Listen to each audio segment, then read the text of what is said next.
5년 이내에 돌아가시면 다 합산해서 비영리법인이라고 덮어 씌워져가지고 일괄공개로 미리 증여를 하고 증여세를 내놓는 것이 훨씬 더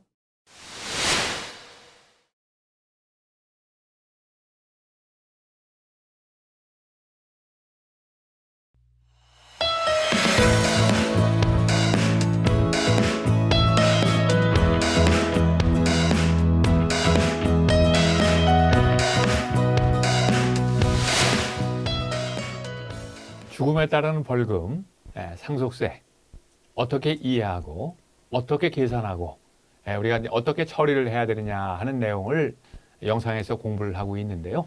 이번 영상에서는 상속세 계산을 하기 위해서 가장 먼저 확정지어야 되는 것이 과세 대상이 될 수 있는 상속 재산이 얼마나 되느냐 하는 것을 정하는 일이죠. 그런데 이제 이게 상속세 과세 대상이 되는 재산이라고 하는 것이 피상속인이 사망하는 시점에 받는 그런 재산만 포함되는 것이 아니라 경우에 따라서는 재산을 받지도 않았는데 상속재산에 더해야 된다 하는 그런 경우가 생기기도 하고요. 또 경우에 따라서는 이건 상속받았지만 이거는 상속재산에서 빼준다 하는 그런 부분들도 우리가 이제 알게 됩니다. 그래서 이제 이번 영상에서 어떤 것들은 상속받지 않았는데도 상속재산에 더해야 되는지, 어떤 경우에는 상속재산에서 뺄 수 있는지 하는 그런 내용들을 유홍길 우리 세무사님과 함께 살펴보도록 하겠습니다. 자, 우선 그 일 하시다 보면 그런 경우 아마 보셨을 거라고 생각이 되는데요. 야, 나는 이만큼뿐이 물려받은 게 없는데 왜 돈 더해가지고 세금 더 내야 되느냐? 혹시 이런 경험이 있어요? 있으시죠. 많이 있습니다. 많이 있어요? 있습니다. 네. 그렇습니까? 네. 대체 뭐 예를 하나 예를 몇 개 들어주시면 어떤 게 있을까요? 이제 상속세라는 거는요, 정부 과세 제도입니다. 우리가 신고를 해도요, 반드시 정부에서 한번 검토를 하게 돼 있습니다. 조사를 하게 돼 있습니다. 과세관청에서 조사를 하게 돼 있습니다. 그런데 조사를 하면은요, 피상속에 돌아가신 분의 계좌하고 상속인들의 계좌를 10년간을 전부 받아냅니다. 과세관청에서. 그래서 엑셀로 크로스 체킹을 해요. 그런데 돌아가시기 2년 내에 피상속인의 계좌를 보니까 너무 많은 돈이 현금으로 인출이 됐어요. 그래서 2년입니까? 2년에 2년에 5억, 1년에 2억인데 너무 많이 인출이 됐습니다. 그래서 이 인출된 금액 10억이 인출이 됐다 현금으로. 인출된 금액을 어디에 사용했느냐? 상속인한테 답변을 하라고 하는 거예요. 상속인이 어떻게 알 수가 있겠어요? 모르죠. 돌아가신 분이 있었기 때문에 모르는 거 아니겠습니까? 그래도 이거는 일정 부분을 상속재산으로 추정을 해서 상속재산에 합산해서 과세를 하고 있습니다. 야, 이게 잘못하면 덤택이 있을 수도 있겠네요, 상속인이. 실제로는 아버님이 우리한테 얘기도 안 하고 이제 마음대로 쓰셨는데 그 돈 다 상속재산에 포함시켜야 된다.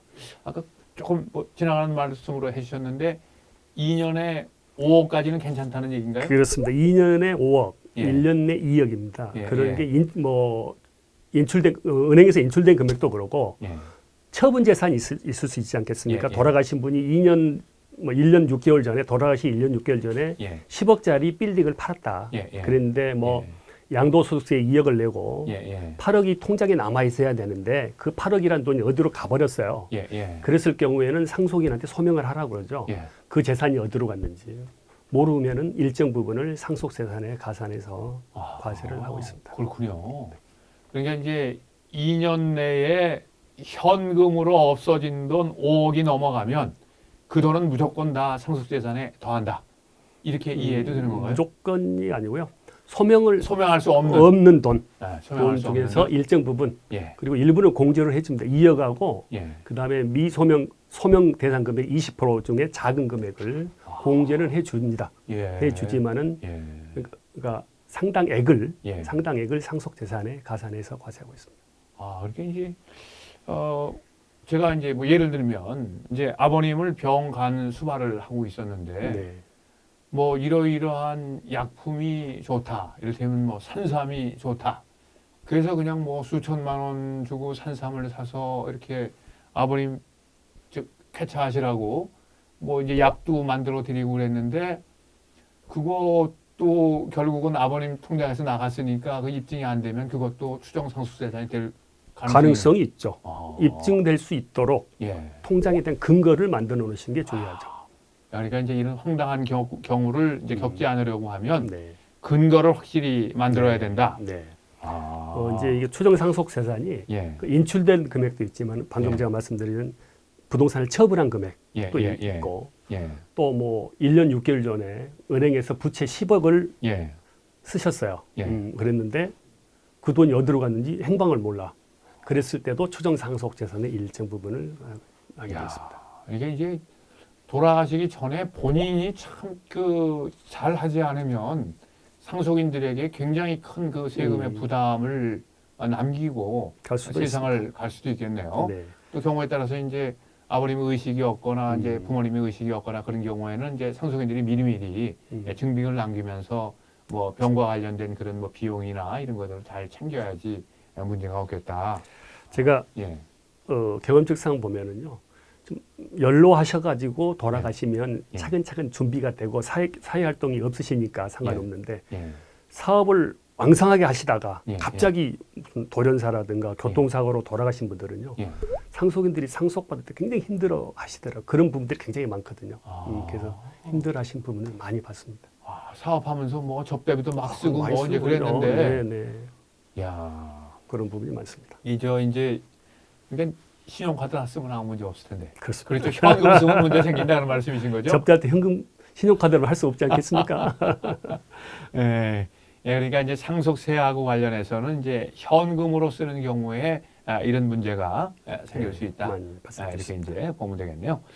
그다음에 이제 증여한 그런 재산은 상속세 계산할 때 포함을 시키나요? 아니면 생전에 이제 증여한 그런 재산이 또 뭐 그것도 이제 일정한 기간이 있을 수도 있겠고 금액의 한도가 있을 수도 있겠는데 네, 네. 그거 좀 설명을 해주시죠.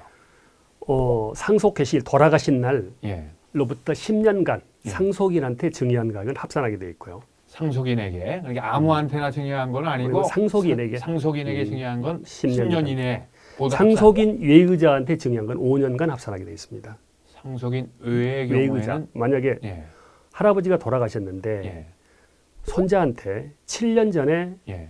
5억을 증여를 했다. 예. 그거는 합산되지 않죠. 상속인이 아닙니다. 손자는. 예. 예. 그렇기 예. 때문에 상속은 예의자이기 때문에 예. 예. 그건 합산되지 않습니다.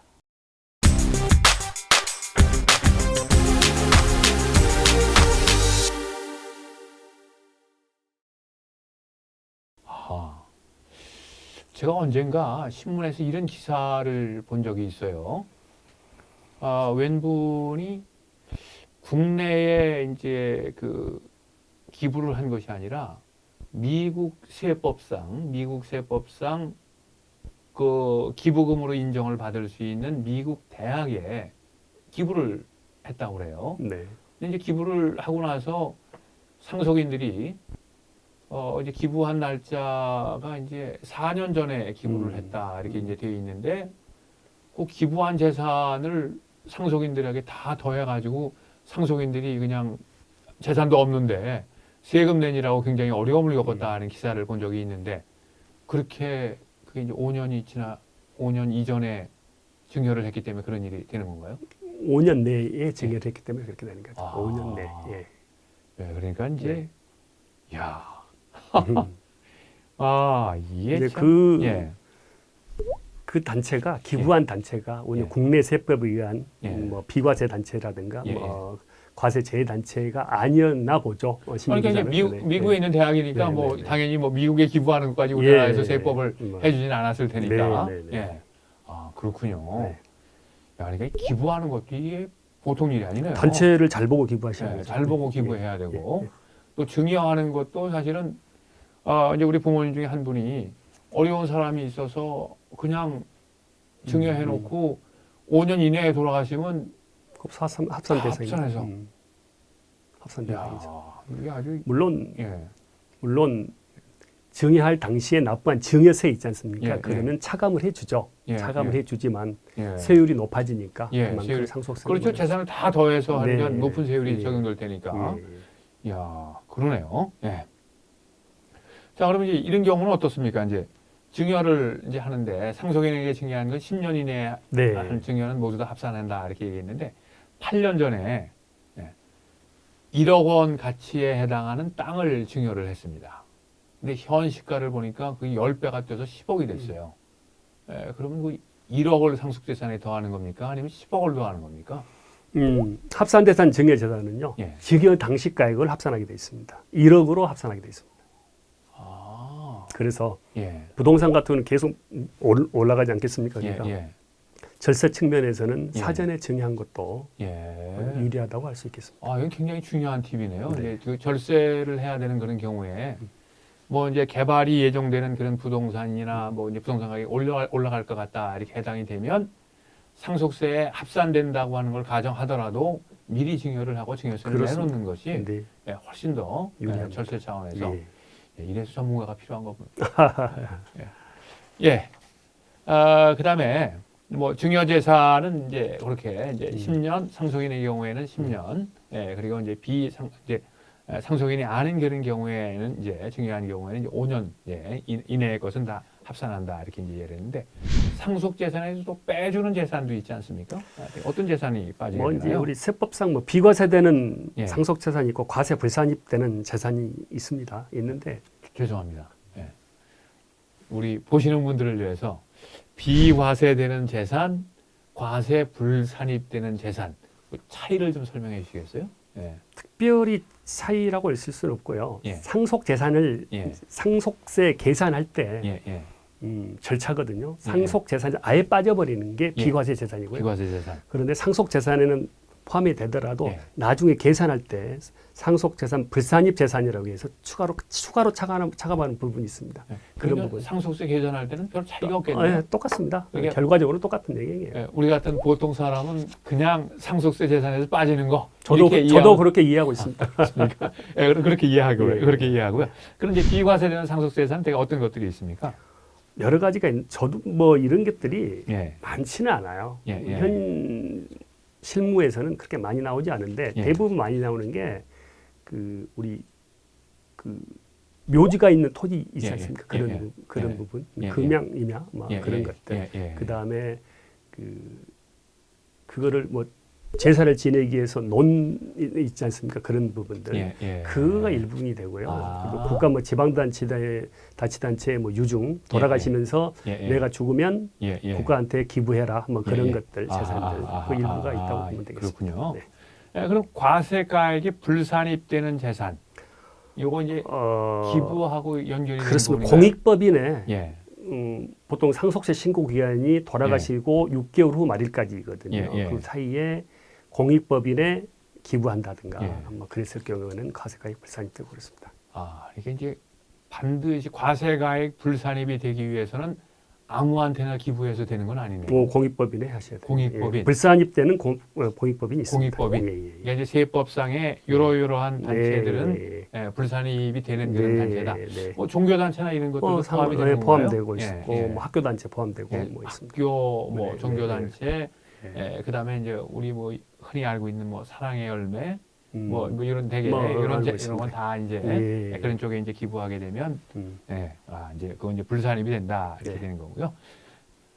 그다음에 이제 세액 공제가 또 있지 않습니까? 네. 불산입되는 것도 있고, 네네. 이제 그 금액에서 또 이제 세액 계산을 하기 위해서 이런 부분은 또 빼준다 하는 것들이 있을 텐데 대표적인 게 세액공제가요. 세액이 아니라 이제 상속재산 공제. 세액에서 빼주는 게 세액 공제고. 예, 상속재산 공제. 예, 상속재산 공제는 예, 일단 기초공제 2억이 있고요. 예, 기초 자녀 공제 뭐 장애인 공제, 연로 공제 많이 있습니다. 그 기초공제 플러스 자녀 공제 하고 합계액하고 예. 일괄 공제가 5억 있거든요. 예, 큰 예. 금액을 공제를 받게 돼 있고요. 예. 대부분 일괄 공제가 큽니다. 아. 일괄 공제 5억 받고 그다음에 예. 배우자 공제. 배우자 공제는요. 최소 5억부터 그다음 민법상 법정 지분, 배우자 법정 지분, 그다음에 30억 해서 셋 중에 작은 거를 공제를 받고 있습니다. 그 일괄 공제의 경우는 이제 우리 선생님 말씀이 이제 대부분 다 이제 일괄 공제 5억을 택하는 것이 대부분의 사람들에게는 이제 유리하다. 그렇습니다. 이제 이렇게 말씀하셨는데 혹시 뭐 장애인도 있고 뭐 미성년 자녀도 많이 남아 있고 그러면은 그렇습니다. 그것도 한번 그런 고려를 해볼 필요 필요가 있습니다. 있겠네요. 네, 해볼 예. 필요 있습니다. 그러니까 무조건 5억이 아니라 네. 경우에 따라서는 5억 이상의 이제 공제도 또 있을 수 가능합니다. 있다. 가능하다. 예. 그러니까 이제 함께 살던 사람이 이제 얼마나 있는지, 함께 살던 사람이 어떤 네. 이제 그 이 상태에 있는지에 네. 따라서 예. 금액이 달라질 수 있다. 네. 배우자는 이제 아까 말씀하셨던 대로 5억, 최소 5억. 최소 5억이다. 최소 배우자한테 아무 네. 재산이 안 가더라도 5억까지는 공제를 해줍니다. 아, 그렇군요. 네. 자, 이렇게 해서 이제 실제로 재산을 확정을 해야 그 금액에서 세율을 곱해서 이제 상속세 얼마 이렇게 이제 계산이 될 텐데 이제 받지 않았는데도 상속재산에 더해야 되는 추정 상속재산 뭐 이런 것들을 네. 이제 우리가 이제 살펴봤고요.